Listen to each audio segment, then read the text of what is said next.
a handful of staff that upload some students online. So that's the type of shows. That's obviously the type of shows that we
Yeah, we're just going to go online. No, yeah, cool. Okay, so this is the first, as Miles said, the first hybrid event we've done. So hello to everybody watching on Twitch.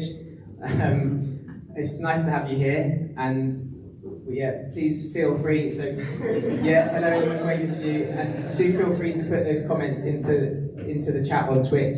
We've got a team here that can then relay them back to us in the room. It's a bit of an experiment that we're doing on behalf of, you really, so we can give you some feedback and see how it works and make all the mistakes on your part, basically. Okay, so a quick run through today. So we've got 6 speakers, and we're going to hear from the Bath and West Community Energy Fund. We're going to hear from Quartet. We're going to hear from the Forest of Avon Trust. Then we're going to have a little break, and then we've got Middle Ground Growers, Eco Wild, and Grow Bath Eastern. And then we've got an hour at the end for informal networking. This event is part of the Baines Council Festival. So Michaela's there at the back.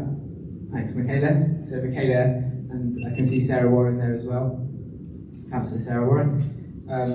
So this is just a part of a 2-week programme, all themed around nature. It's been great to see it on the bus stops, seen it all over the internet, social media. It's really good. So please do, if you are active on social media, please do, tag 3SG, tag the council in, take pictures.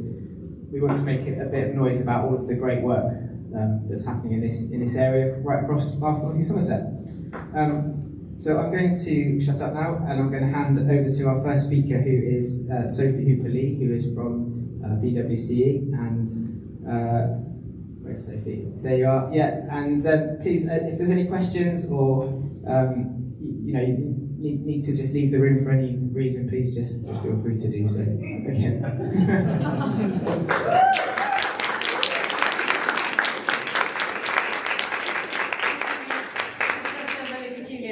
Safely say that I have never live streamed on Twitch before, but my teenage boys will be very impressed, I'm sure. So there we are. I'm hoping this is going to work. So this is me, Sophie Hooper-Lee. I'm Chair Trustees of the Bath and West Community Energy Fund. Oh, tell me if you can't hear me, because it seems strange to be live. It's just odd.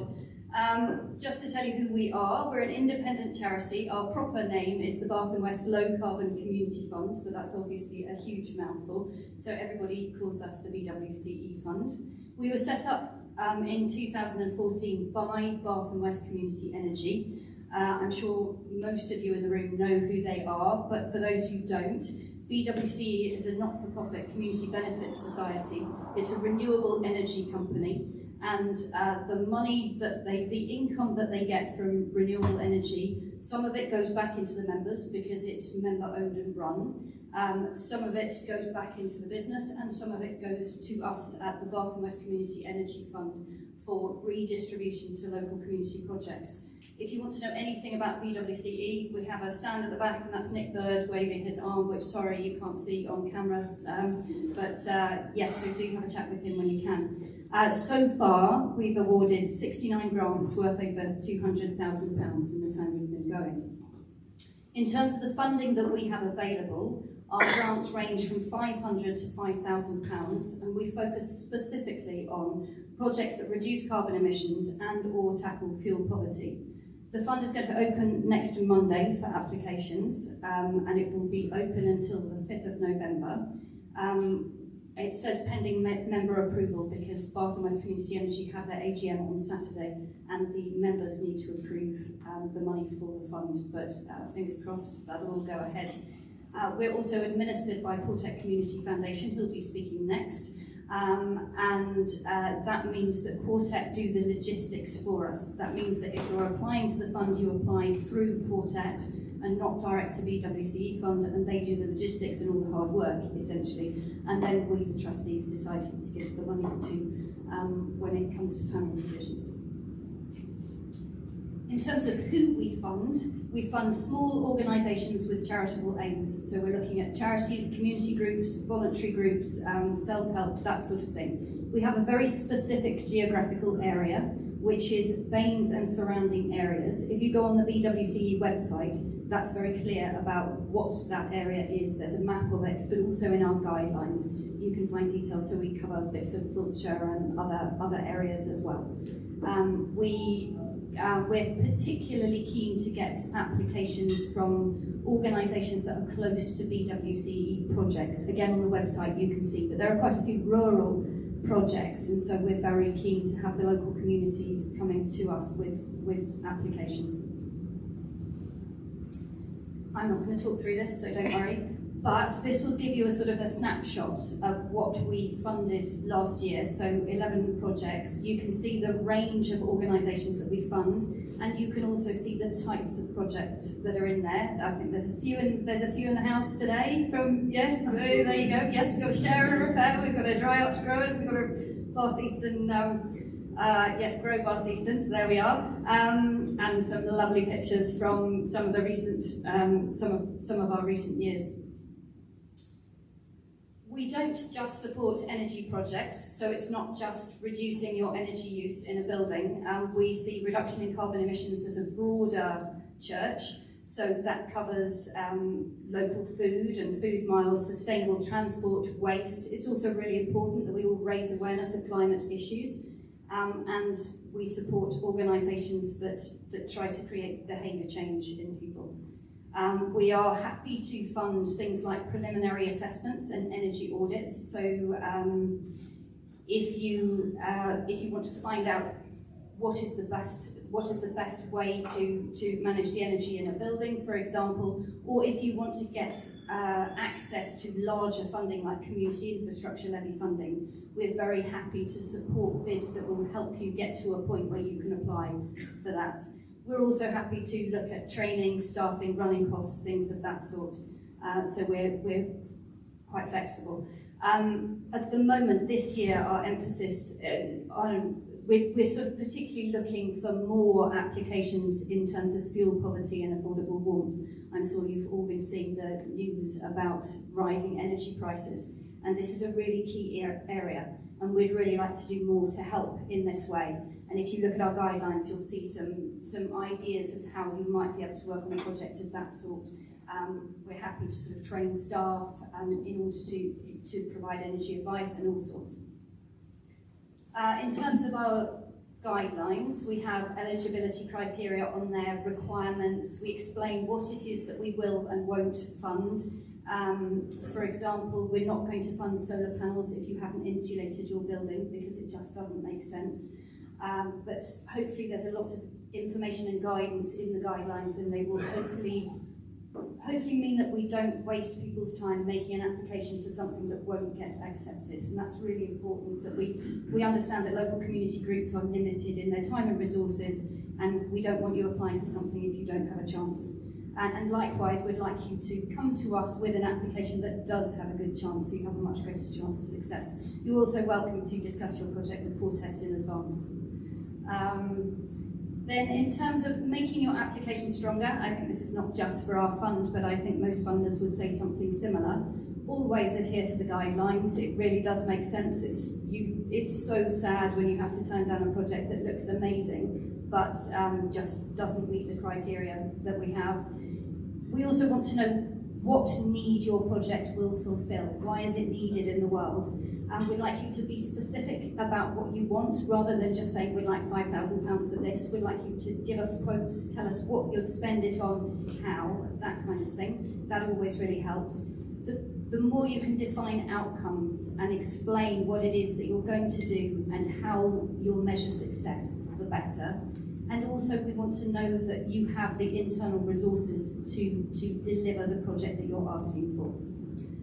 We're also keen for people to sort of maybe fund part of it themselves if they can, or look to other funders as well. We're very happy with sort of part funding something that is a larger amount than we could cover. And that's it, I think. That's quick. Thank you all, and you're very welcome. I'm going to be staying till 9, so you're very welcome to come and talk to me. Likewise, my email address is there, or you can easily find me on LinkedIn, and do chat to Nick at BWC as well. Thank you.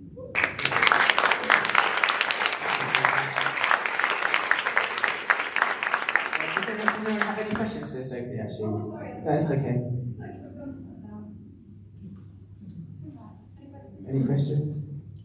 Any on Twitch, Miles?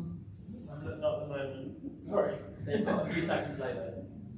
Yeah, there is a slide on Twitch. So Okay, well, we'll wait with bated breath for that. Okay, so we've got a question there. Hi, Katrina. Yes. Do you want to answer this one? Because you'll be better on the schools front. They are, but it needs to be not the school itself applying, but something like a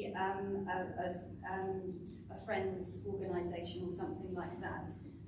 Also, we're not prepared to pay for specific things like lighting or some sort of something of that sort, unless there's also an educational aspect. So if it's wrapped up in something that would change behaviour within children and parents and that sort of thing, then we'd be open to it. We are quite specific in the guidelines about what you can and can't do in terms of applying as a school, but we'd certainly welcome it. Is that anything else? All right. Thanks. Sarah's got a question over that. I've got a question.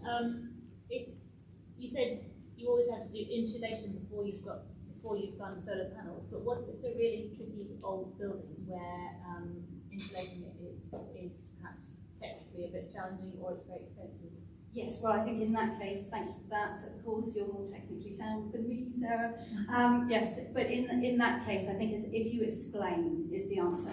If you explain why it is and how you've taken it into account, so anything like that, it's a very valid point. So thank you for that. Yes. If you go towards the grant in the past, is it likely that you could try again and receive another one for a different project within the same organisation? Yes, you're neither more likely nor less likely. The thing is, if you have applied for grants in the past from ourselves or from Quartet, and you've done well in reporting and monitoring, then that kind of gives you brownie points because we know that you're legitimate, you've been around, and you've done what it said on the tin. So therefore that does put you in a stronger position. But we certainly don't. We would have an issue where after too many years of funding, so we would want something to stand on its own 2 feet after a while. So we might support something for 2-3 years, but what we would want is that it would be able to move beyond the funding in time. But certainly different projects you could certainly come back. And would you mind just talking us through the SIL process? Because I think only in terms of how you might be able to support that in just a little bit more detail. So if people don't know, the community infrastructure levy is probably one of the most significant sources of funding for environment projects in Baines. It's certainly a way to access capital funding. It is. So yeah, I'd just be interested. It's huge, and there's a lot of funding available on that. I am not the person to explain it, but anyone, Sarah, or anyone else who?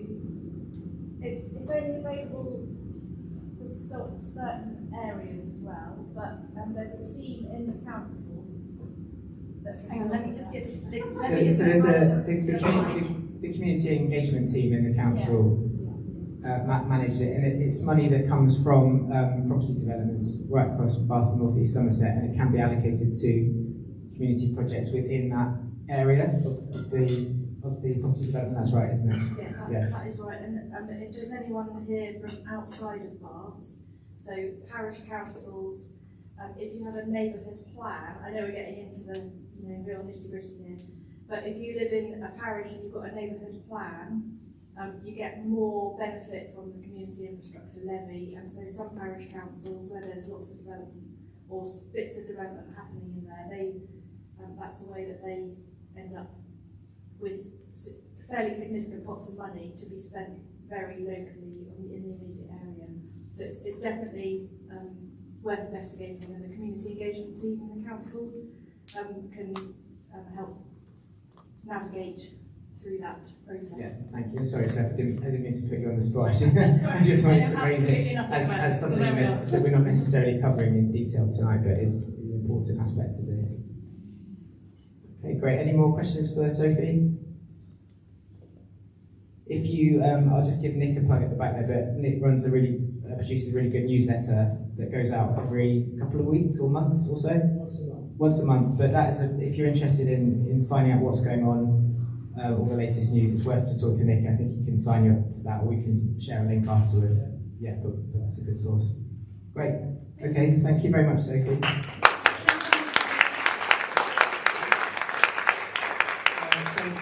Next we're going to have Quartet, and Quartet actually played a really key role in the formation of 3SG back in 2016. So when we weren't a formal charity, we were just an idea of charity, thinking let's bring charities together. Quartet gave us a grant which allowed us to pay for our website.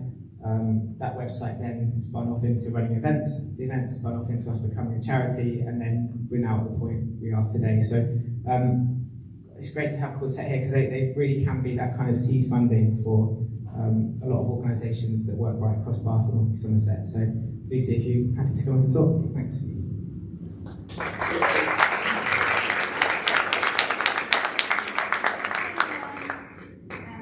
Yes, I'm Lucy. We'll keep going, one more. Yeah? Oh yeah. There you go. So I'm Lucy, I'm Head of Policy at Quartet Community Foundation. For anyone who doesn't know, we are a local funding body and we just concentrate on the West of England area, obviously including Baines. And we work with philanthropists and others to channel money out into local communities. Last year we gave out more than £5 million and really we specialise in the local area. So as Head of Policy, each year I research and produce our social needs reports, which are called Vital Signs, focused on how philanthropy can best support communities. We do them to educate ourselves and others we work with on important issues, to start debate, to guide our grant making, and to set out how we think philanthropy can really make a difference. This year's report is focused on climate and communities, and we have some paper copies at the back, and it's available online at our website.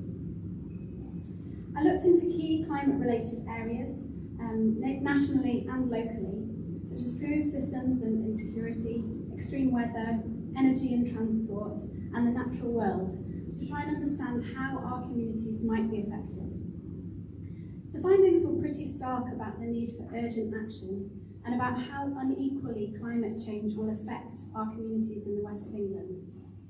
And so it feels right that it started to play a much more prominent role in our thinking at Quartet. Based on our experience of the pandemic, we feel that the community and VCSE sector will be essential in supporting residents to foster behaviour change and as they're affected by climate change. We want to help organisations prepare for future crises, grow their own resilience, and engage with the climate-related impacts on their beneficiaries. The report lays out our approach. We have signed the funder commitment on climate change, which commits us to weaving considerations around the environment into everything we do at Quartet. We think it's important not to silo environmental work and to resource organisations properly to adapt and plan.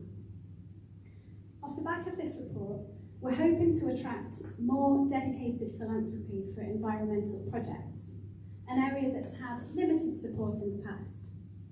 But we'd also like the environment to be considered in all of our grant funding decisions, so feel free to factor this into any bid you submit to Quartet. My colleague Angela will talk a bit about our funding opportunities in a moment, but I'd just like to quickly outline a new strand that we've been working on, that we're calling our Recovery Conversations. This is a new funding programme at Quartet. We've got upwards of £400,000 available for strategic priorities in key sectors, including the environment. Unusually for us, this funding has been released by our trustees to offer strategic support for the VCSE sector's recovery. So we've got a little bit more freedom in how we spend this money than usual. It marks a bit of a new approach for us at Quartet, and it's a bit of an experiment. We're aiming to look at issues in a more holistic way, looking at what whole sectors need, rather than individual organisations per se. Research we were involved in last year has shown us that groups don't always want funders to create competition between them by running open grants programmes. So this new programme aims to be non-competitive. Applications are based on honest, open conversations and not forms initially. There's no standardised grant amount or length, and we're open to multi-year funding. We just want to make sure this money is spent as impactfully as possible for the local VCSE sector. So in terms of the environment and climate, we're really interested in hearing about opportunities in Baines for strategic support for the environmental sector, including collaboration, capacity building, and any gaps in services. And also support for the wider VCSE and community sector to develop their resilience and respond to the impact of climate change. So this could be on their own organisations or for the likely impact on their beneficiaries or both.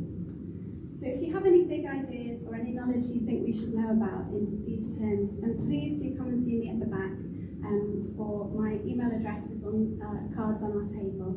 And I'll hand over to Angela now to talk about our more concrete grants programmes. Thank you.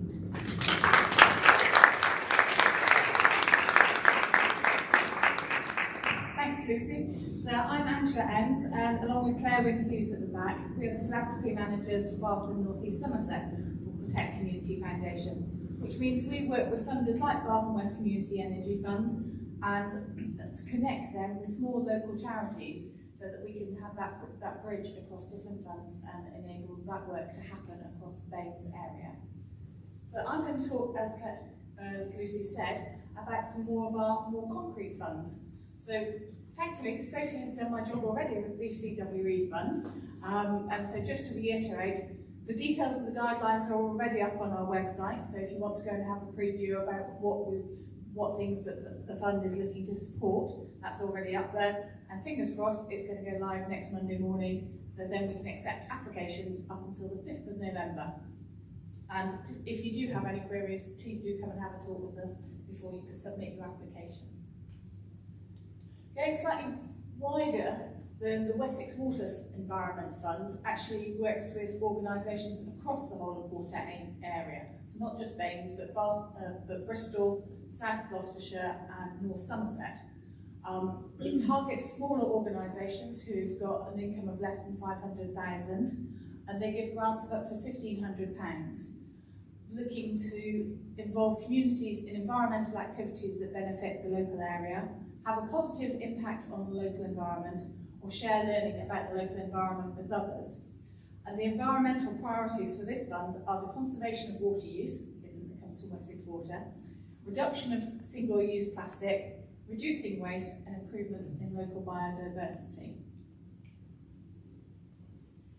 For organisations that aren't in Baines, Megawatt is very similar to the BWC fund. It's a combination of the Bristol Energy Cooperative and Low Carbon Baldano. And they give grants of up to £4,000 to organisations in South Gloucestershire, Bristol and North Somerset, and also the Sedgemoor district. They take applications between May and June, and they support projects that aim to raise awareness of climate change, its solutions and how to reduce its impact, including public outreach through talks, workshops, campaigns, social, arts and sports activities, to reduce fossil fuel consumption of individuals, organisations and communities, either directly through energy measures or indirectly through the more efficient use of resources. And they also aim to reduce fuel poverty to ensure everyone can access and afford the energy that they need. And that could include helping people on low incomes to understand their energy bills, how to reduce them, switching energy providers and accessing grants to improve the energy efficiency of their home.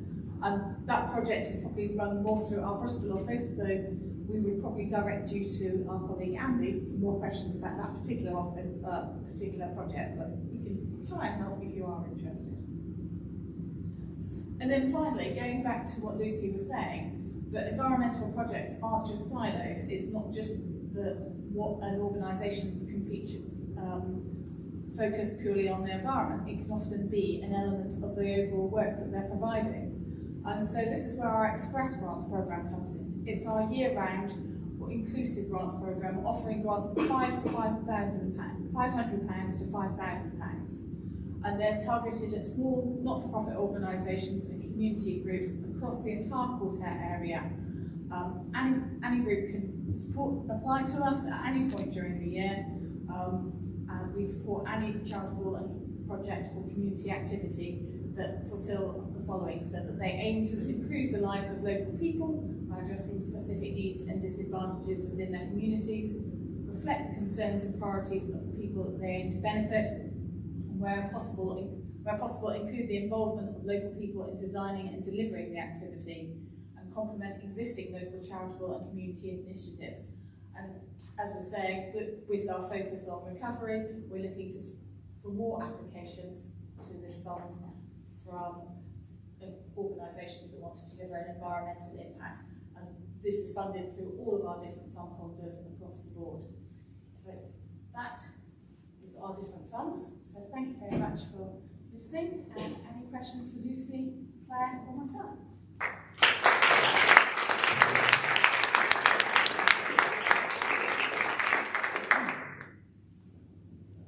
I'm going to repeat the question so that it can be heard on Twitch once you've said it. So if you say the question, no, I'm just going to repeat it. Yeah, thanks. Okay. On the grants, can you make multiple applications if you're working with different partners within your community project? So, for example, if you're doing it on behalf of your school or a youth club or a community group. So on the grants, can you make multiple applications on behalf of the different partners that you're working with? So are you, just for clarity, are you talking about you as an organisation making multiple applications, or you as an individual on behalf of different organisations? Us as an organisation on behalf of partnerships, projects that we're working on within our community. So for something like our Express programme, as an organisation, you can receive up to £5,000 within a 12-month period. So that can be in multiple grants, a smaller amount, or it could be one single amount, and we wouldn't take an application, again, from you till that 12-month period is up. But at the same time, you could then put an application into the BWCE fund or any of our other programmes as well. So one programme doesn't exclude you applying to another programme. Thank you. Just got a question if there isn't another one. How would you respond to a charity working, say, in health and social care that wants to do a project that falls under this remit, gets in touch, but it's kind of quite different to what they've maybe asked you for funding before? So I'm thinking, say a charity wants to work with BWCE to improve the efficiency of their property, for example. One example of that would be Swallow, who last year applied for funding to, they received funding, and what they've used it for is to improve the insulation in their offices, because they're quite an old building, and actually they had some money left over from that, so they've actually come back to us to say, could they use the rest of it to produce some LED panels within the building to improve the lighting and the energy efficiency. And again, so we took that back to BWC fund, and they were happy with that. So, yeah, that's an organisation in that field that are doing that work. Yeah, that's good to know. Yeah. Hi, Stacey. Hi. On that same sort of note, which I would say, obviously, we imagine they were a creative arts organisation, we work very locally. So we work a lot with nature, with artists who work in nature, how to connect them to the natural environment. With the increasing climate anxiety, we're starting to see that in people. So wondering whether there will be applications as well for projects that could support people to connect with and access nature through creativity, but with focus on approaches and concepts to the issue of climate anxiety. So is there possible funding for creative projects that help people to tackle the issue of climate anxiety? I think through something like BWC fund, we need to be able to show how you're reducing the carbon impact, but we'd certainly be happy to have that discussion. If you're raising awareness of a particular issue, yes, it's sort of, we'd probably have to talk our way through it and see how it fits within that aim of reducing carbon emissions. But certainly, anxiety is something absolutely fundamental at the moment. It's really affecting so many people as well. So, in principle, it's certainly something we would be interested in. So Sophie just said that in principle that might be something that they would be interested in funding. It is an increasing issue. And And I'd also say look at the Wessex Water Fund as well, because that could be similar as well. Great. Okay.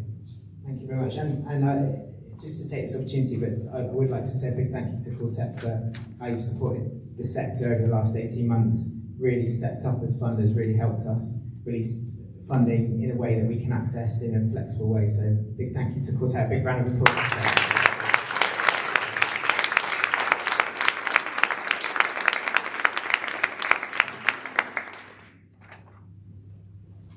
Okay, so next up we've got Alex Stone, who's from the Forest of England Trust. Hi, Alex.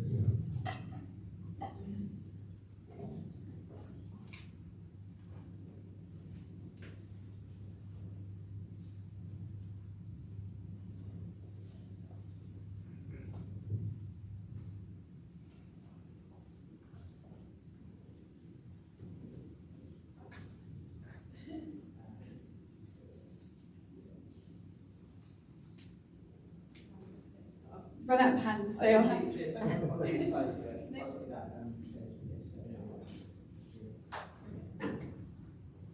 thanks everyone. I'm here to talk about the Forest of England Trust. So we're an independent charity, but we're also one of England's community forests. There were 10 of those across the country, but now there are 12 and hopefully soon 1 or 2 more.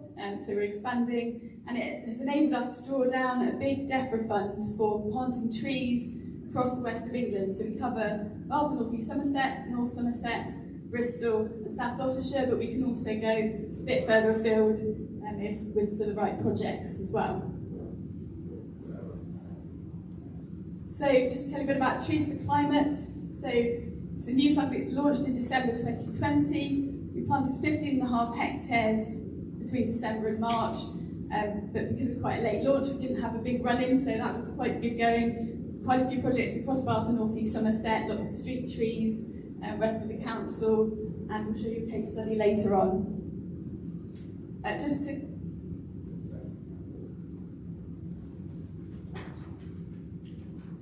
So it covers up to 100% of costs, plus up to 5, 10, 15 years maintenance costs on top of that as well. And we hope the funding will be ongoing, so we're cracking on with year 2, and we're hoping to achieve around 75 hectares. We weren't sure if that was realistic or not when we started back in February, March, putting it all together, but it's looking really healthy, and we've got some amazing projects coming through, lots in Baines as well. So really pleased at how it's looking, and hoping that we can achieve that for this year, and then for the next 2 or 3 years after that, and then hopefully keep going after that as well. And this is all connected to doubling tree cover to tackle the climate and ecological emergency, and increase the tree cover across the region for all the benefits that they bring to us all. As a community forest, we're not just about carbon, we're about all the benefits that it brings to us all living and working here.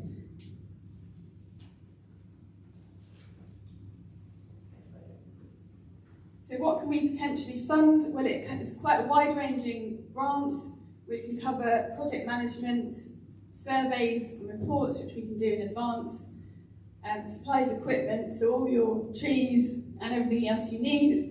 It's good to mention as well, there are many other offers for the Woodland Trust and others that can feed into this as well, and who we will work with, all our partners and Forestry Commission, and look at all the opportunities that are available. Also, we can cover public access improvements, so paths, fencing and gates, signage, site infrastructure, community engagement activity, and bottom there, as I said, maintenance costs as well. So it's quite a wide-ranging grant.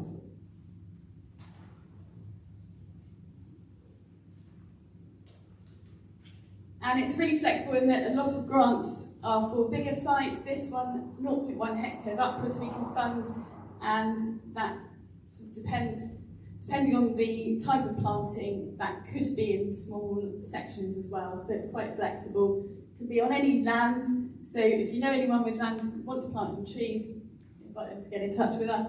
It can cover small and large areas of woodland, natural colonisation, orchards, community orchards, street trees, wood pasture, agroforestry and hedgerows, and probably other things as well. We've got on our website, there is a complete breakdown of the guidance that we can work within. But we do say get in touch with us, because even if we can't fund it through Trees for Climate, we may have other funds available as well through business support and other support donations that we get in for tree planting. This is just a great case study example that we funded Bath and North East Somerset Council, but they also worked with Great for Life charity. I don't know if anyone's in the room here from there today, but just who work with locals and get to build life skills. So it's a really great example of how the action in planting the trees itself is also a benefit, as well as the actual benefits of the trees as they grow. It was a fantastic project on the Bath skyline, and it gave lots of different benefits to the area, including shading out car parks and things like that. So really good project.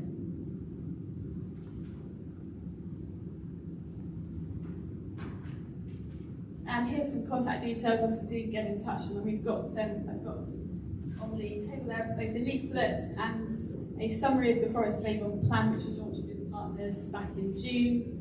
So do come and grab one of those. But there's emails and contact details if you do want to get in touch with someone of those who are tree and woodland officers, Anna and Jack, who will be able to have an in-depth conversation with you, and then also come and do a site visit. And the idea of the grant is that because we're based locally, we can work through it with you, we can help with the application forms, we can help with the whole process. We take on the Forestry Commission processes and environmental impact assessment, so we can take on a lot of that work and leave you to enjoy the trees. Once they're planted, we can help with the planting of the trees, but if organisations and landowners want to do that themselves, then that's absolutely fine as well. So again, it's very flexible.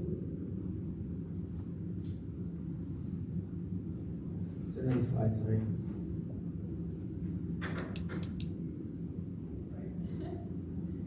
And just to show, this is our retreat woodland, which was planted by the Woodland Trust 20 or so years ago, and that's what it would look like.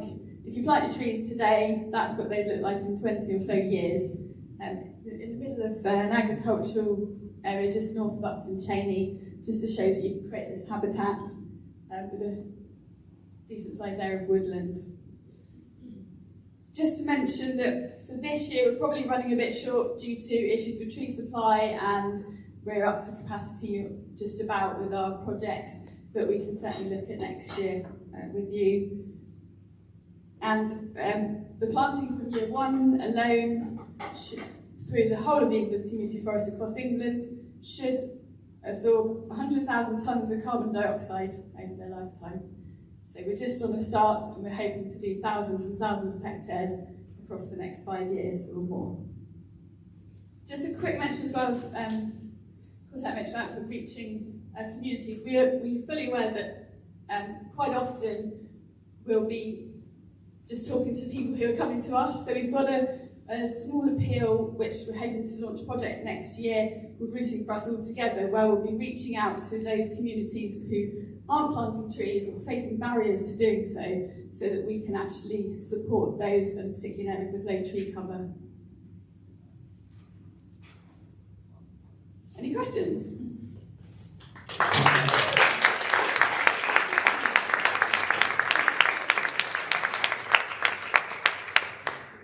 we have any questions for Alex? Yeah, Hamish. I'm just interested in who applies for the tree planting. What's the mix of most farmers, or estates, community groups? What's the sort of mix of them? So who applies for tree planting? Is it farmers or community groups, or what's the mix? So that's a brilliant question. So we're putting the fund out to all groups, and this year we're seeing a huge range. So we've got people that are buying land to plant trees on. Private landowners are saying, I've got 10 acres here, I just want to plant some trees, and that's fantastic. We're working with farmers, community groups. We work very closely with the local authorities, so with the councils and planting street trees, community orchards. So there's just a whole hedgerows, and wood pasture is very popular as well. So it would be the whole range of landowners that we're speaking to and working with, which is fantastic. But the more the merrier, so it's a real opportunity now to use this fund whilst it's available, because it won't necessarily just stay So the idea is that the more we use each year, the more we can spend. So Great. Michaela. Yeah, I just wanted to know do you have schemes that cover kind of like 1 or 2 trees and bigger areas of land? So do you have schemes that cover 1 or 2 trees or bigger areas of land? that's a really good question. So yeah, the Trees for Climate is limited to 0.1 hectares or above. But as I said, we have some funds available through sponsorship or funds that the charity has to do smaller projects as well. And we've got other sort of working partnerships where we can make that possible. So that is, yeah. And also some of the authorities will do tree giveaways as well for 1 or 2 trees as well. So does that answer your question? Do you have any examples of where you might have worked with a charity that's got a small piece of land or some room around their property where you put trees in your area? Or? So last year we worked with a school and also an archery club who did a 500 metres, so quite a very long hedgerow down the side of their community space. I can't say too much about this year's project because they're just coming through, hopefully be confirmed in the next few weeks. But we've got lots of examples of those, so hopefully they'll come out next year as fantastic stories that we can talk about. So people have got that space, maybe thinking creatively, and do you have a bit of capacity if they get in touch with you just to run through an idea? Definitely, absolutely, yes, yeah, that's what we're here for. And just to mention as well, you don't have to own the land as long as you've got the landowner's agreement. Adam talking. Hi, Katrina. Yeah, Katrina Kelly from Co-Forest. So we're one of the organisations, community interest company, and we're applying this year. But I would just say that if you're thinking of planting trees, even if you're not into the funds, the team have immense knowledge and skills. So they've advised us on species mixtures and they've helped us do site surveys, helped us with planning applications. So yeah. So just a comment that if you do lack that knowledge and you just want some advice and find the right kind of tree mix or general advice, then come to the team. That's wonderful. Thank you, Katrina. I didn't see you there. Sorry. Was there a question at the back? Yeah. Hi. Hi. As a lifelong tree hugger, what's your preferred mix? I mean, does it change from north to south, east to west? So I won't say the first bit, but although I am a tree hugger, what is the preferred mix in terms of trees and where they should be planted?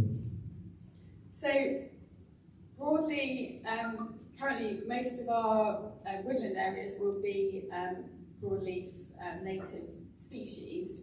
However, the grant is flexible. They have to be UK grown, but they can be non-native species in some instances. So it's very much about seeing what's the right tree for the right place. But we have some flexibility there. But as part of the plan, Forest Open Plan, working with West of England Nature Partnership and all our partners, one of the actions is to look at climate resilience of all the planting we're doing and how we can make sure that what we are doing is building that resilience as time goes along. So that's definitely on top of our agenda to keep monitoring and see what we're planting and where. Great, thank you. Okay, yeah, Sue, one more question. You mentioned the street trees. Can that also potentially be in like city centre areas? Or is it mostly residential streets? Because there's a lot of capacity to have more trees in the city centre. If you could have a 0.1 hectare that's dotted here and there and everywhere. So are the street trees limited to city centres, or could they be in residential areas if there's enough space? Yeah, so there's flexibility for both, and we are working with authorities shooting this year and seeing where we can put those trees. As long as it's about, I think, 5 trees per 100 to 200 metres in a group or thereabouts. So it's quite a few are going on green spaces, smaller green spaces, little bits of land that aren't being used, and down residential streets. So it's quite a mix, and it can be anywhere. Great. Okay, perfect. Thank you very much.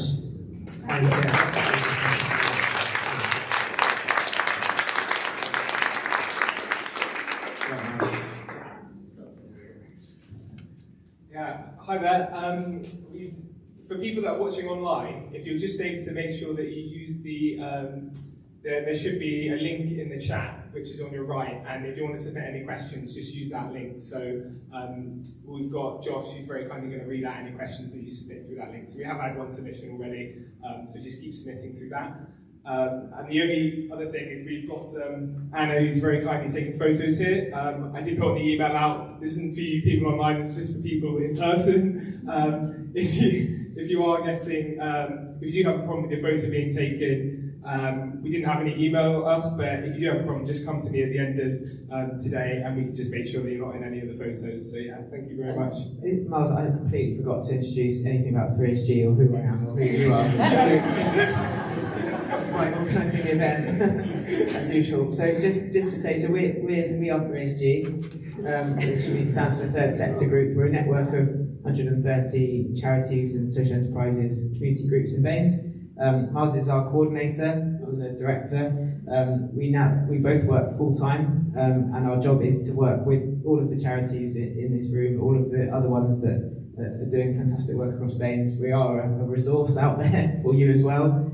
We do a lot of strategic work, working with regional funders, working with partners across the west of England, Baines, Swindon and Wiltshire, the council, on events like this. So just wanted to get a plug in for ourselves considering we organised this event and I didn't mention it. So yeah, thank you.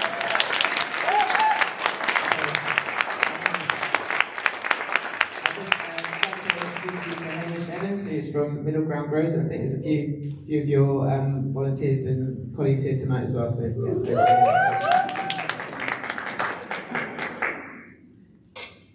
Okay, hello everyone. Thanks for being here. Good to see you all. Good to be in an in-person event. Very exciting. Haven't done it for a while, so a bit nervous. Yeah, I'm excited to share the story of Middle Ground Growers with you. We're a small ecological farm just outside of Bath. We're based in Bathampton. We've also taken on a plot of land in Weston, so it totals 17.5 acres. The idea is around ecological restoration agriculture. So it's really combining ecological permacultural principles and social principles, the ethics of earth care and people care, and putting them into farming. So it's not separating land from all of this. The social work that needs to happen and the environmental work. It's bringing people back to the land and using land as a lever for social change. So really that's one of the main messages today, is that the land movement is not separate from any of this, and we need everyone on board, all the third sector groups, to really connect to that. We need to train more growers, we need to get more people involved. So yeah, please do invite you to join our movement. So our movement, our mission, the slide's not quite coming up. It was in slightly bigger text on the draft. But you can squint your eyes at that. I'll read it out anyway. So our mission is to create a platform for ecological livelihoods, regenerative enterprises and land-based learning through permaculture and agroecological practices, which I'll explain in a little bit. And it's really important that we develop long-term livelihoods for this, and don't just rely on sort of short-term projects and things like that. We've really got to actually, for sustained activism, we really need livelihoods. We need people that are committed to it and to sort of really, commit to it for life and future generations as well. And that's certainly how I feel about our role. Again, the text is very small. So this moment is like a really special time for many reasons. It's both like the most terrifying time, because it's, like you mentioned, eco-anxiety in this time of tipping points, climate tipping points, ecological, social tipping points. It's terrifying to be alive at this time, and we've got to hold that ecological grief and not ignore it. And it's also the most beautiful and transformative time, in my opinion. It's this real time where there's so much appetite for change, especially out of COVID, where people are suddenly embracing uncertainty, and like people that you wouldn't expect to say things like, oh, anything could happen. And just like suddenly there's this moment for real change. And I think we're seeing it with lots of other projects that we're speaking to today. Suddenly lots of interest in this gets involved. But it's also the tipping point where we're at the last stage or at the edge of the cliff with the ecological emergency, so it's really the only time for it as well. And we've got to upscale and deepen the movement and widen it as well.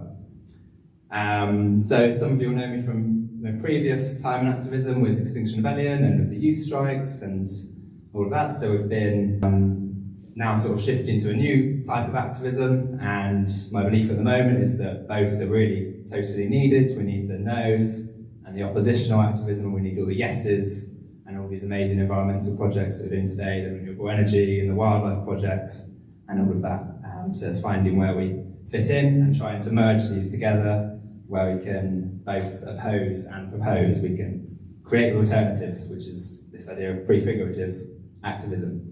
And this fits into this idea of regeneration. So it's not just about sustainability and sustaining things as usual.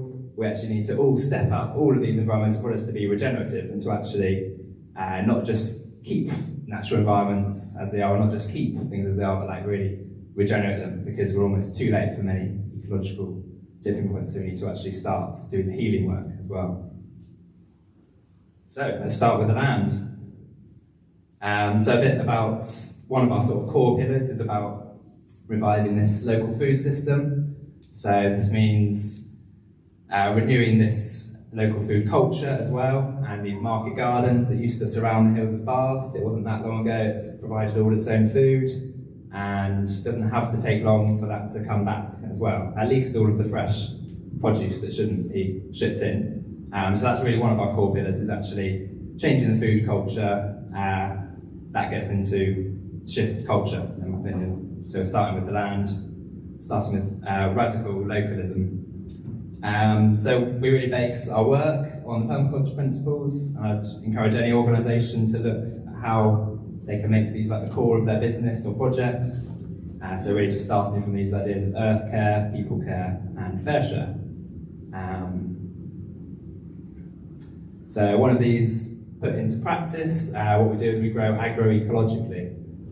So we grow on our market garden in Barthampton. We grow between tree rows, so we incorporate trees and all the carbon sequestration and wildlife benefits into the growing. So growing food doesn't have to be a trade-off with environmentalism. It doesn't have to be how it is with industrial agriculture. It can be really regenerative, and we're building soil, increasing biodiversity, and these trees are getting bigger and yielding more fruit.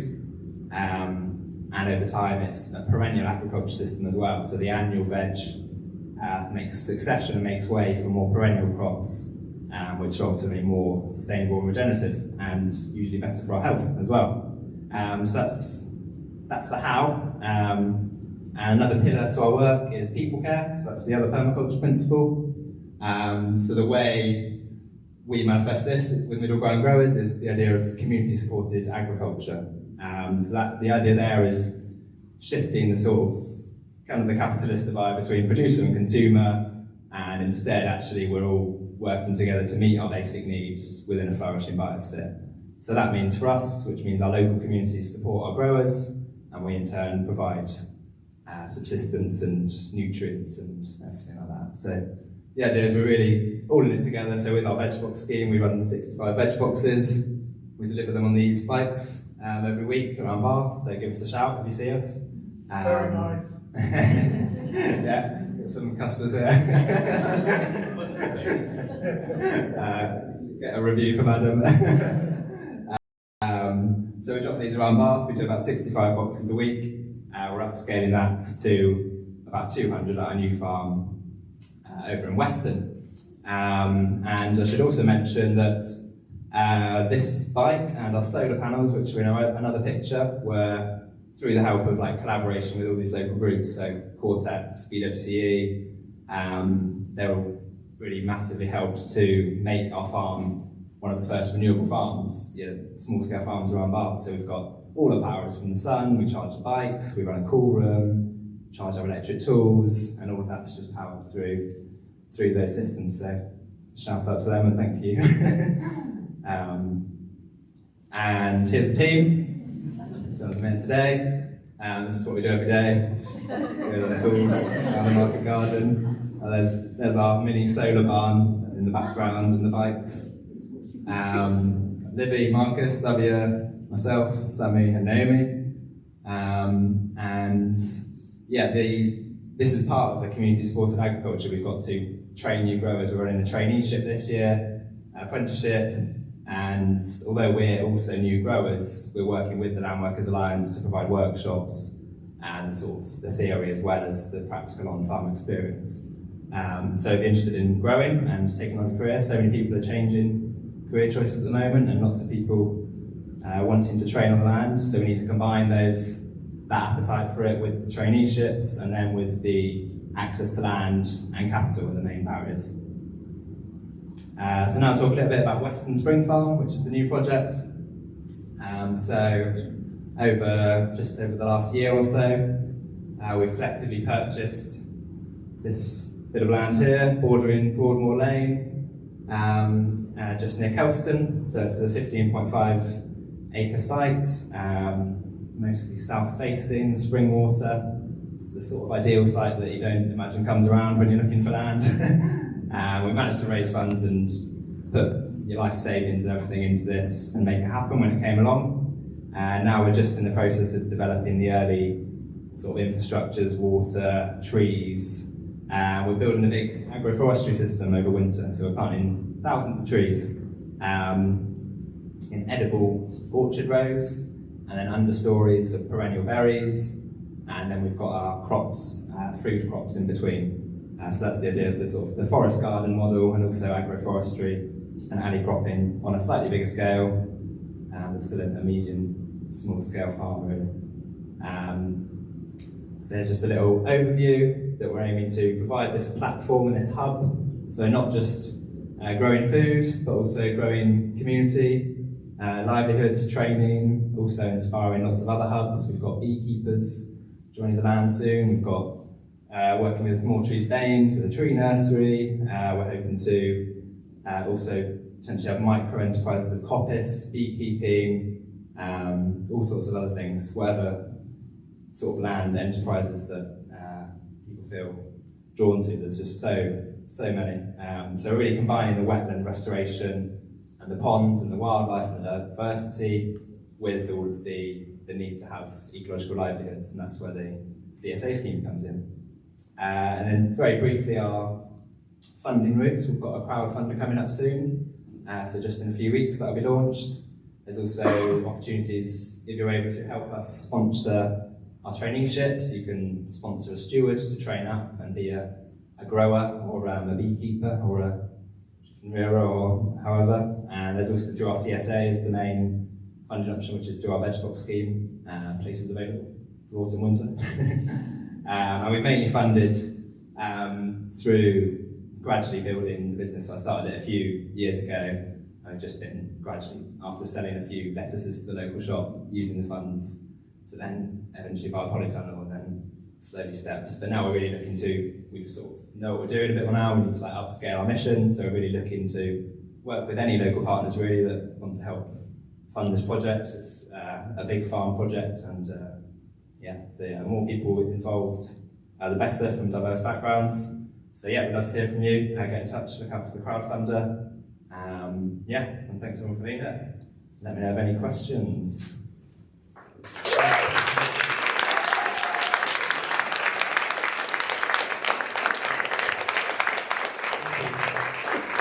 It's really inspiring. Have you got any questions? How is the business funded? You said you put your savings in. Are they operating into CIC or?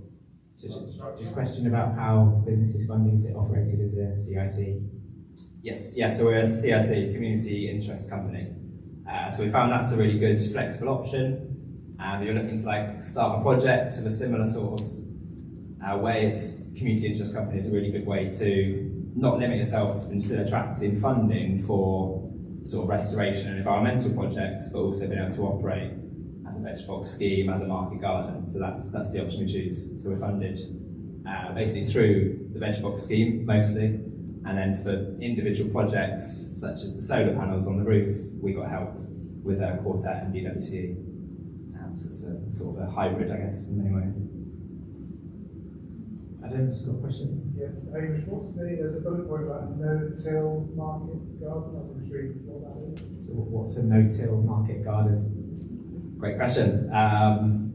Do a talk on tillage, but I won't. So no-till market garden, that's that really links back to our permaculture principles that we don't want to leave the earth in a worse place than as we found it. So it's really just about not using the harmful, destructive agricultural practices which the majority of food comes from. So one of those is tillage. Deep tillage on a regular basis means we're losing topsoil.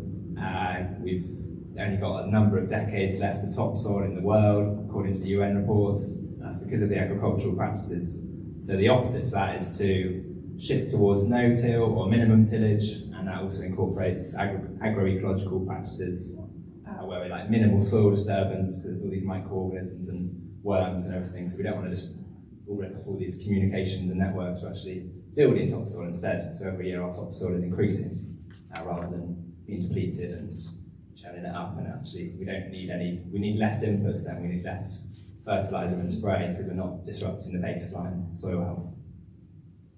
Cool. Josh? We've got our first online question. Brilliant. Is there any kind of formal or informal network alliance with local growers and food projects in Bath? So is there any formal or informal alliance of local food growers in Bath? Yeah, great question. Cheers, Josh. Yes, there's quite a few, and it's definitely building. There's more and more local growers. In the short recent term, lots of new market gardens starting. So there are through BABOG, which is like a Bath Organic Growers Alliance. There's a few others. I can't think of. The Bath Organic Group also help coordinate lots of sort of networking and newsletter and things like that.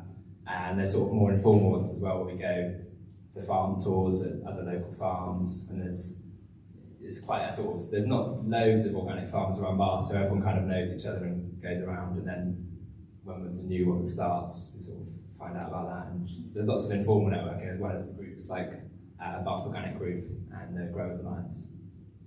Well, I just mentioned also Deborah from Bath City Farm. I'm just looking at Bipple as well. But you run a network, don't you, for the sort of wider green groups? You can go and have a look on the stall there when Bath green drinks. But there's a lot of there's a lot of people trying to join up some of the dots in that area as well. So go and have a look at that stand at 8 o'clock. Do you have any other questions? Yeah. Hi, Sarah. Clarify the no-till. Are you talking about organic no-dig? Are we talking about organic no-till? No-dig. Oh, organic no-dig. Yeah, so the question about no-dig or no-till, they're kind of the same term in many ways. No-dig is usually more applied to gardening and not digging the soil, which is a similar sort of inversion of the soil. But usually no-till is usually more applied to like the farm scale, where it's like no mechanised tillage with big tractor machinery. So it's very similar to the no-dig systems because you're building soil. It's the same principles, but more applied to the farm scale as well, how we can sort of do it on a scale that also sort of can grow for wider community as well. Great. Was there one other question over there? Or not? No. But I do think it's just worth saying that probably there's a lot of charities in the room that might be looking at that, thinking, what options are there for us to get involved, and they can get in touch with you, and they can, say we might have 5 people that could come and do some planting or.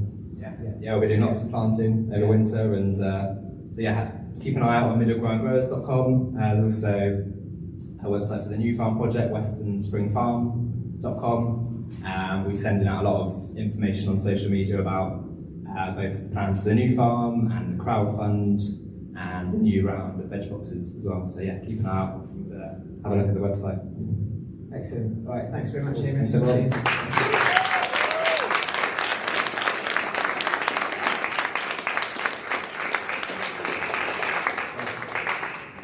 So I'd like to welcome Emily Malik, who's going to come up and talk to us from Eco Wild Community Interest Company. I hadn't actually met Emily in person before, though we have worked on a couple of partnership bids throughout lockdown, actually. So it's good to meet you, Emily, and I'll hand over to you now. Thank you.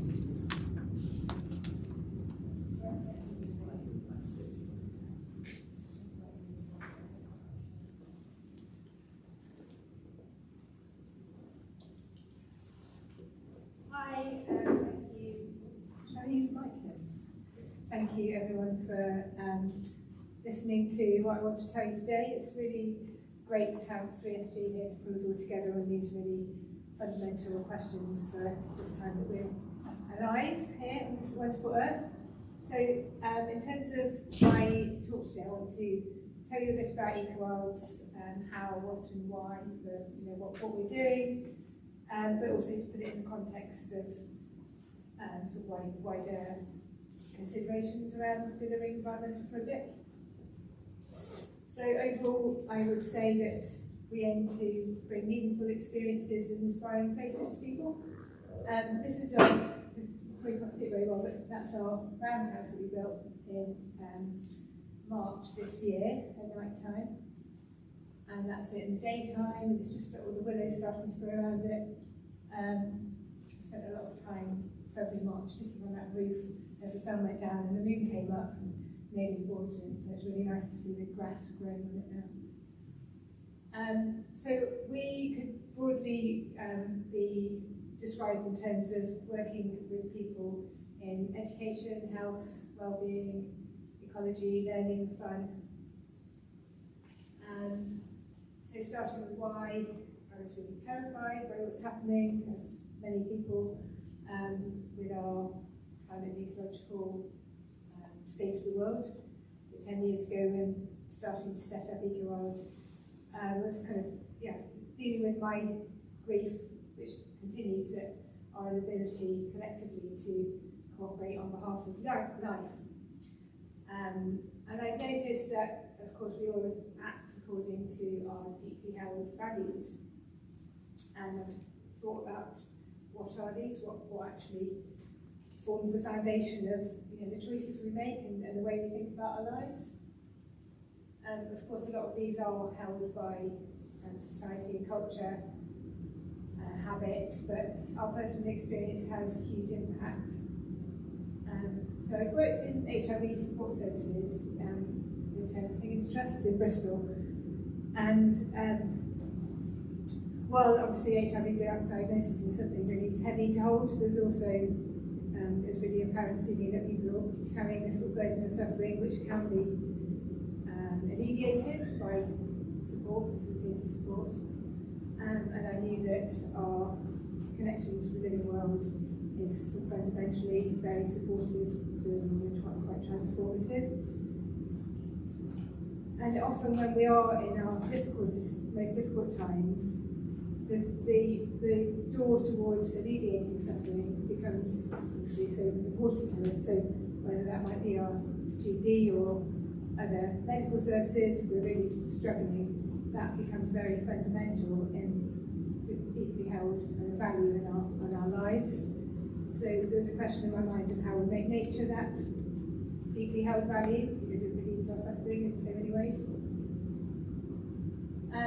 And also through the HIV and support services work, understanding that coming from a space of non-judgment and compassion, no matter where people are in their journey with our environmental choices that we face, that we meet people where they are, and that's a place for breaking new ground. So this kind of disconnection that we have from, or that has been very kind of prominent in our culture from ourselves and each other in the natural world, became a bit of a starting point. You might have heard this one before, your vocation in life is where your greatest joy meets the world's greatest need. So what's our world's greatest need? To me, facing the climate and ecological emergency is our greatest need, perhaps. So I chose to support people to experience deep nature connection through practices that in inspiring places that embed habits that gives them less suffering or struggle in their lives. And I guess the theory of change in that is that through finding this better sense of themselves, they'll be able to contribute towards a positive and sustaining future for all of us. When we're talking about kind of this huge cultural change that we're going to be all part of in our lives, the great turning towards life-sustaining civilization, We talk about holding actions, systems change, and paradigm shift or shifting consciousness. So there's kind of three dimensions to this. Holding actions are stopping anything getting worse, holding on to what remains. And systems change, obviously looking at food systems and carbon footprints, recycling legislation. Extinction Rebellion is a good example. And then there's paradigm shift, there's kind of actually fundamentally how are we making decisions about what is an appropriate use of human energy and intelligence and creativity, because there's so much human energy, intelligence and creativity available. So how are we pointing that in the right direction? So we're really creating the space where people can think differently, experience a different sense of themselves, and know themselves as part of a greater living whole. And that means experiencing ourselves as part of a greater living whole, not just knowing kind of academically that we are reliant on our earth cycles and our air and water, but actually having an experience in our life where day to day we know ourselves as more than just our human bodies, our earth bodies as well. So I would also say EcoArt is part of the second dimension of the Great Turning, which is system change. So we're very closely involved with the mainstreaming of green care. So through the West of England Nature Partnership, which was mentioned earlier as part of the Nature Recovery Network, there's also a mainstreaming of green care work stream. So I lead Nature and Health Practice Network for that. And one of the elements of that is chairing a group on diversity, nature and health, because again, as we look around this room, we're not reaching, there are barriers towards full representation in green and environmental approaches. Another kind of part of the systems change approach would be through this the Severn Valley Rediscovered Project's Pharmaceuticals and Nature programme. So we're closely involved with initiatives that are seeking to move people's day-to-day experiences, for example, what they're prescribed by their GP, away from pharmaceuticals, which then become an environmental issue in the watercourse, and towards nature-based approaches, which are really well evidenced to provide more long-term positive impact. Completely nothing to do with what I'm just saying, but I just find this fact something that I have to come back to every now and again. 90% of all animals on Earth are humans and domesticated creatures. I just find that quite an amazing fact. And it just brings me back to, again, kind of this massive step change that we need. I think if people kind of had these facts in their minds all the time, then it would be really easy to kind of be willing to make massive sweeping changes that we need. So the how, we work with all age groups because we want to create holistic and community-wide change. So we have nature connection through outdoor learning for schools, preschool, parent-toddler groups in the woods, Grateful Woods, holidays, adventures and parties, because again it's meeting people where they are and what they need right now, and then through those experiences drawing them into kind of this bigger family of the environmental movement. So it's really always been about opening the doors wider about in regards to who gets involved in green approaches. The adult wellbeing work that we've been doing for 6 or more years has been funded through the Wellbeing College, which is Virgin Care, and then more recently through Quartet Foundation and partnership working. And then we have a Woodland People session, which is more of the kind of deep ecology work that we connect eco-psychology and deep adaptation approach. And through all of this, we have ended up with this amazing woodland community of people who actually, they have important things in their lives that are happening in the woods, and when we come together at seasonal events like equinox and solstice, we hear from kind of different parts of our work, and people getting involved either seeing their child's first steps happening in the woods or meeting really important friends, and they've actually been very isolated in their lives until that moment, just this kind of building up of kind of our meaningful relationship with each other, ourselves and the natural environment, rather than it just being somewhere we go and have a walk and then go home again. It's really important for us to have deeply embedded experiences in people's lives. So, as I say, people building up practices in nature, nature-based mindfulness, discussion, reflection, learning, social connection, and making sure that this kind of relationship to place is not dependent on us or our input or facilitation, but it's actually becomes a way of being. So initially, in terms of funding, we had some support from the School of Social Enterprise, and that was useful in training. We chose to be a CIC as well because we wanted to know that we had the choice of some sort of financial sustainability through not just through applying for grants. And the way we also looked towards sustainability was looking to meet the existing needs that there were in health and education and parenting and well-being with an environmentally focused approach. So yeah, that's kind of quite key to the development of VQR's projects is that, you know, sometimes having to pause and look for funding all over again can be really exhausting. So having some sustainability of income through actually generating grants helps with that balance. So as I mentioned already, the adult work has been embedded in existing services through the Wellbeing College, organisational partnerships, and then supported with grants. And I just wanted to underline the importance of finding allies and speaking to anyone who has experience of something that you might be, that experience of an idea that you want to get going, or anyone who might be affected by the idea that you want to get going, because they, you know, you find incredible support just by asking people who are already in it. Just to end that, yeah, everything we do matters.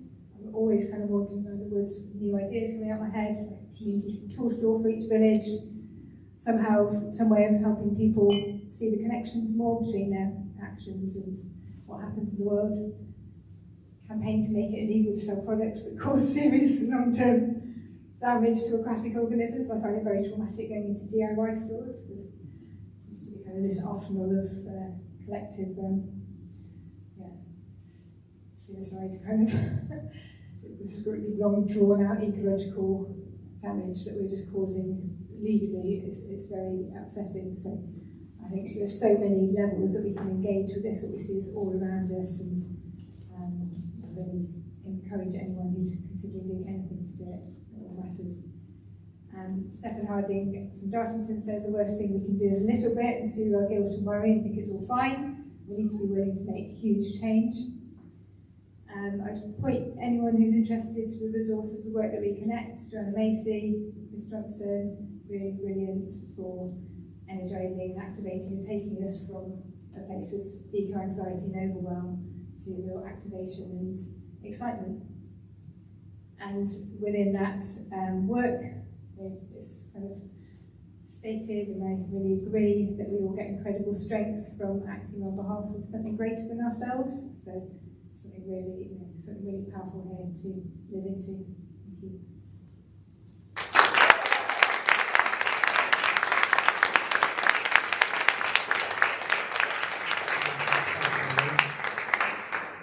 So does anyone have any questions for Emily?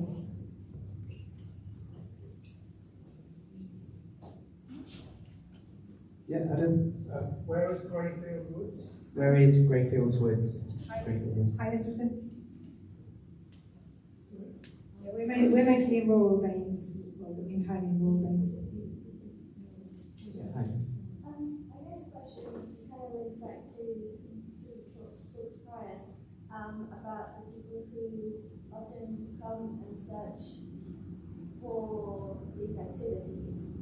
It's wonderful, but then it's kind of also thinking about the people who are not accessing nature connection, and how those are the groups that need the most and benefit for those, and how we can go about reaching those clients. So how do we reach marginalised groups? So I've been working with the primary care network for our areas, the Three Valleys, so working to train the care coordinators and also village agents so that when they're seeing the most isolated and vulnerable people, we're able to link up for referrals, and often that means me going to their house, standing outside first of all for a conversation with no obligation about whether they take part, but then those first kind of hand-holding steps mean so much, because when they do then take part, often then it changes quite a lot for them. So in terms of sort of rural isolation, that's the social prescribing link workers and the village agents are really key. And then also because I'm linked to the Bristol Green Social Prescribing pilot, obviously there's a lot of sort of concentrated areas of different ethnic groups. So working with the Bristol Somali Youth Voice to support them with kind of developing what their green social prescribing offer is again, because it's just completely different to what we might offer in the rural area. That's North East Somerset, and it's so close. Great. Hi, one more question. Whereabouts are the schools that you mentioned that you work with? So whereabouts are the schools that you mentioned that you work with? We're currently working with Timsbury, Barrington Gurney, Trinity, and the Haggerston Preschool. If Emmy's up for it, I think it might be worth having a conversation in more detail at some point about how you've been working with Virgin Care and working with the Wellbeing College, because I think you're one of the very few nature-based organisations that is actually on Virgin Care's radar, and I think if there's something that we need to change in Baines, it's that. And I think, it's one thing I think we could try and work together and say, this is a way that you actually get green social prescribing on their radar. So that might be something we could build on after this event at some point, if you're okay for that. Great. Yeah, cool. Okay, we've got one final presentation. I can see Emily there at the back from Grove Path Eastern, and then we will have a chance to visit our stallholders and networking. So Emily's just going to come up there. But thank you very much, Emily. Really appreciate you coming.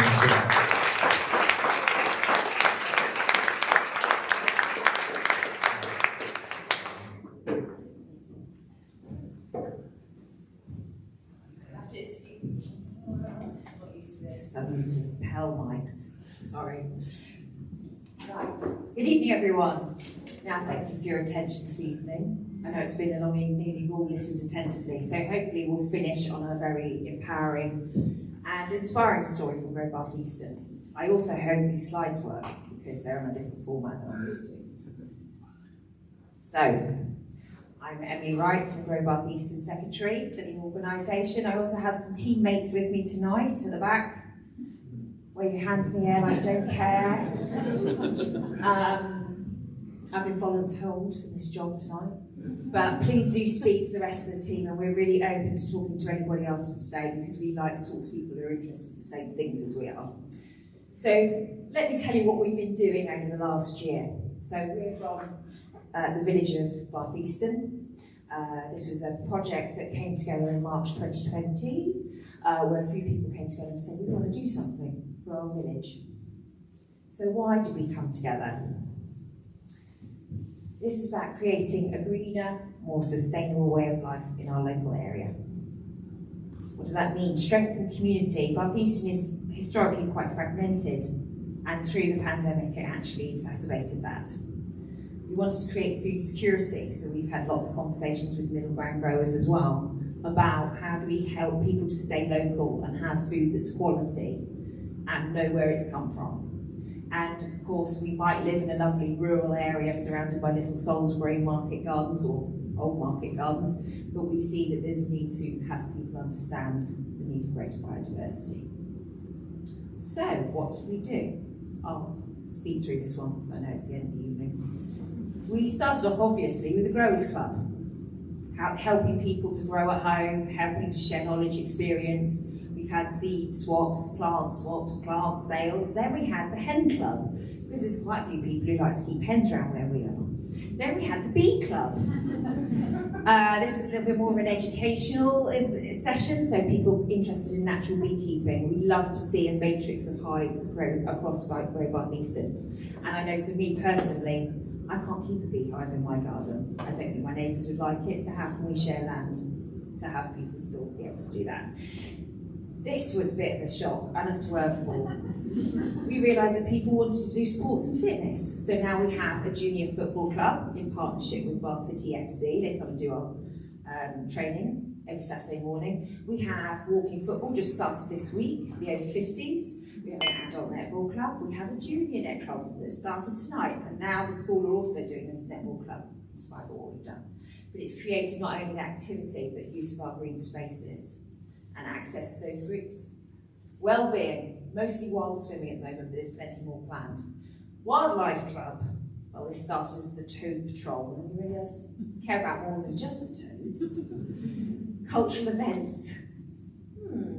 We have an art trail in October, so we've got an amazing talent of artists and creatives in our village, and Ali's done a wonderful job of managing that with Alison, who's here tonight as well, so please do come along to that 2nd and 3rd of October.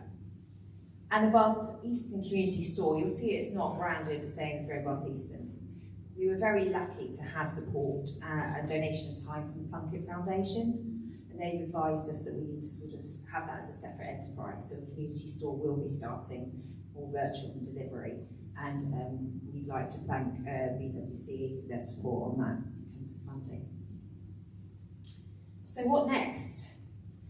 One of the groups that we realised we weren't capturing was secondary school and young adults. Now this isn't them, this is actually a junior group that we've started working with on a Wednesday morning, getting them understanding about growing. And next year, our co-op community funding, which we're still waiting for, will be around young people and not just our organisation. Oh, that's a different slide. So, community engagement. We had funding to do our website. Really, really important, a really valuable site that Manage My Website helped us with. So there's all information, there's contributions from all the villagers and blogs and events and all sorts. Newsletters, not everybody goes online. If we talk to any of our residents, as few will say, I don't do that. So we do leaflet dropping about what we're doing. And we're also on Twitter, Instagram, and Facebook. And there's a little bit of a competition between us about who can get the most followers. But this is also a key part, being out and about in the community. Obviously, the pandemic has restricted what events you can do, but you can do events.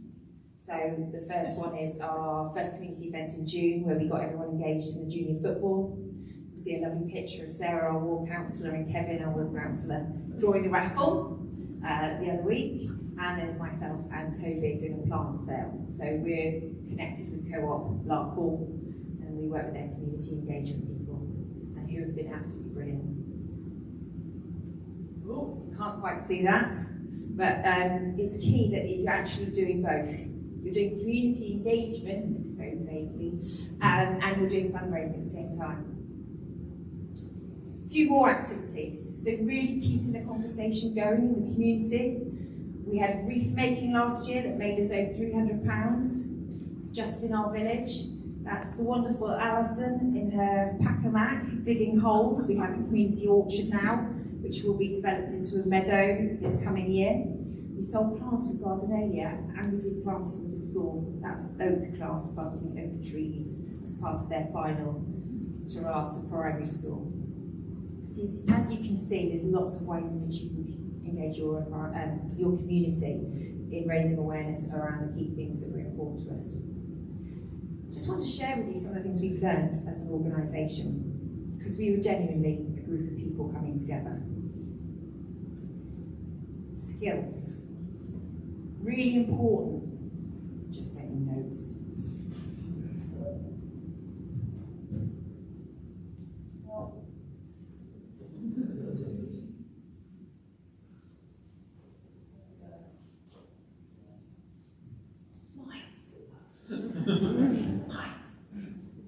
Thank you. Actually, not my computer.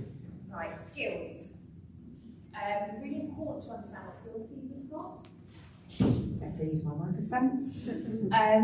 Reason being is you might think you know what people's skills are, but if you dig around you find more skills that aren't about their day job or what they've been doing for the last 5 or 10 years.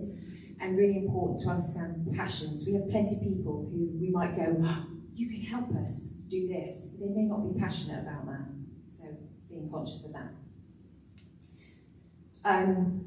This is actually the skills slide. Partnerships.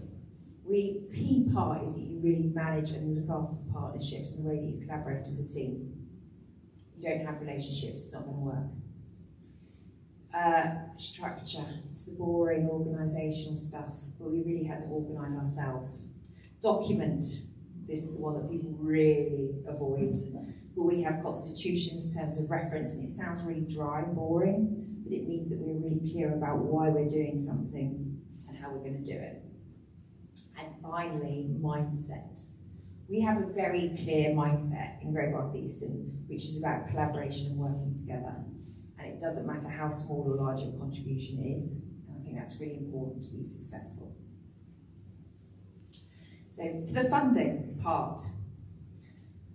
I think before I joined Great Bath Eastern, I had no idea what funding was available to us.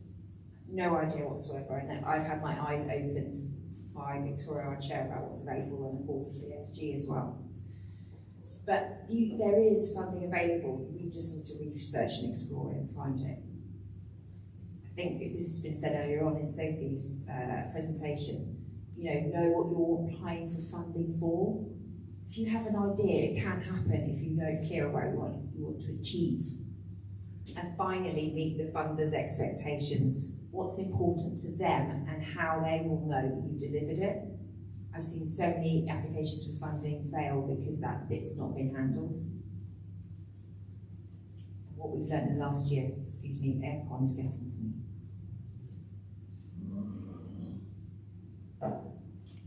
And hopefully these will be useful to you. Relationships are the foundation of anything you want to achieve. If you haven't got those, your results will be pretty small. Skill sets reveal themselves, as do people's passions. We had our first trustee meeting with our trustees as we changed to a charity on Thursday, and it was amazing what came back out of people's voices, what they wanted to do in the coming year. Build supporting networks and great partnerships with other people. I have a long list of people, I'm sorry I've missed all of them, but Blooming White Way, 3SG, Albanians councillors, thank you very much, the parish council, and all other bodies in between. Know what you're legally responsible for and take care of the basics. So you don't have to get very busy, but you do have to be clear about where you're going and what you need to be responsible for, having just done the first aid training last week. And this is a key one, and it was brought to our attention by our chair, because actually Victoria manages a lot of this in the background for us, to be able to work with Discord when it arrives, even when it's not resolved. So don't avoid any of those conflicts, because they'll actually show up what's missing, but move on through. And this is just a little version of where we started, which was on a WhatsApp video call. You'll see Toby, he's not here today, he's just been trustee with his daughter. And obviously Rex, the cockerel, very important member of the team. Thank you.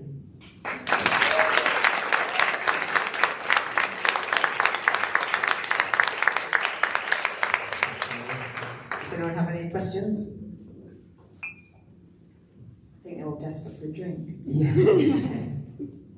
So is it called the community store? Is it called the community store? Yeah, is that right? So Great Bath Eastern's converting to a charity, and when we started out we were very clear that we wanted a community store aspect of the village. That's why we got the Plunkett Foundation involved, and they donated their time. But and that's the funding we received from BWCE to support that.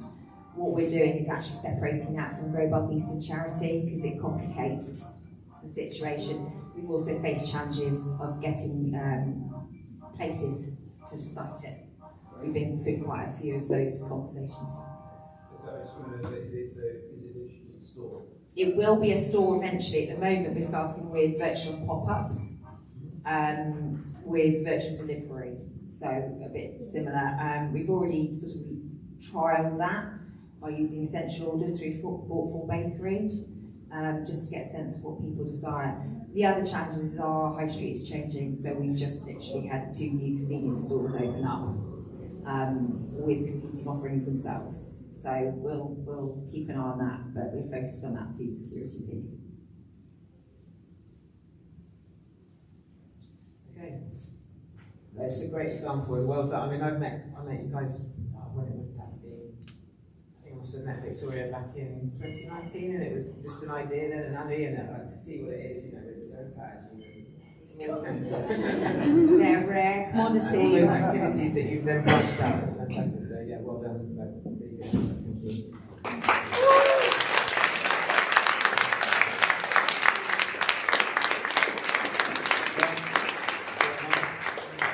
So are we good? Yeah. So have we got any more questions from Twitch?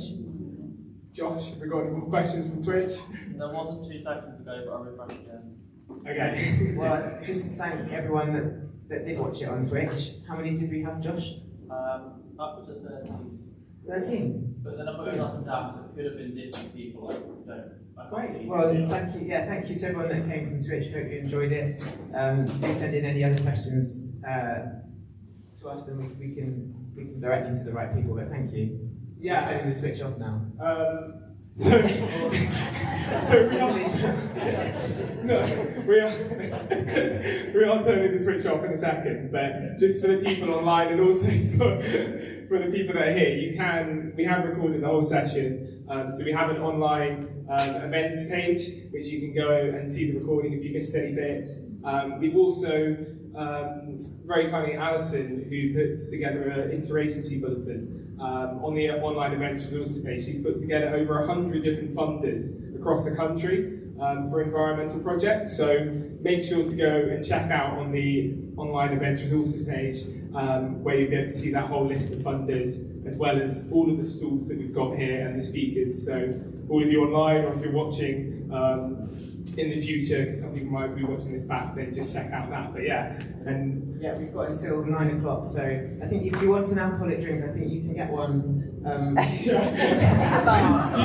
You basically have to really want an alcoholic drink. Well, if you really want one, you can get one out around the front of the bar, right? Yeah. Well, they kind of told us that you had to like go upstairs and along, but I think you can probably sneak across the restaurant. Basically, you'll find an alcoholic drink if you really want one. And also, big thanks to James as well for coming up here and running through.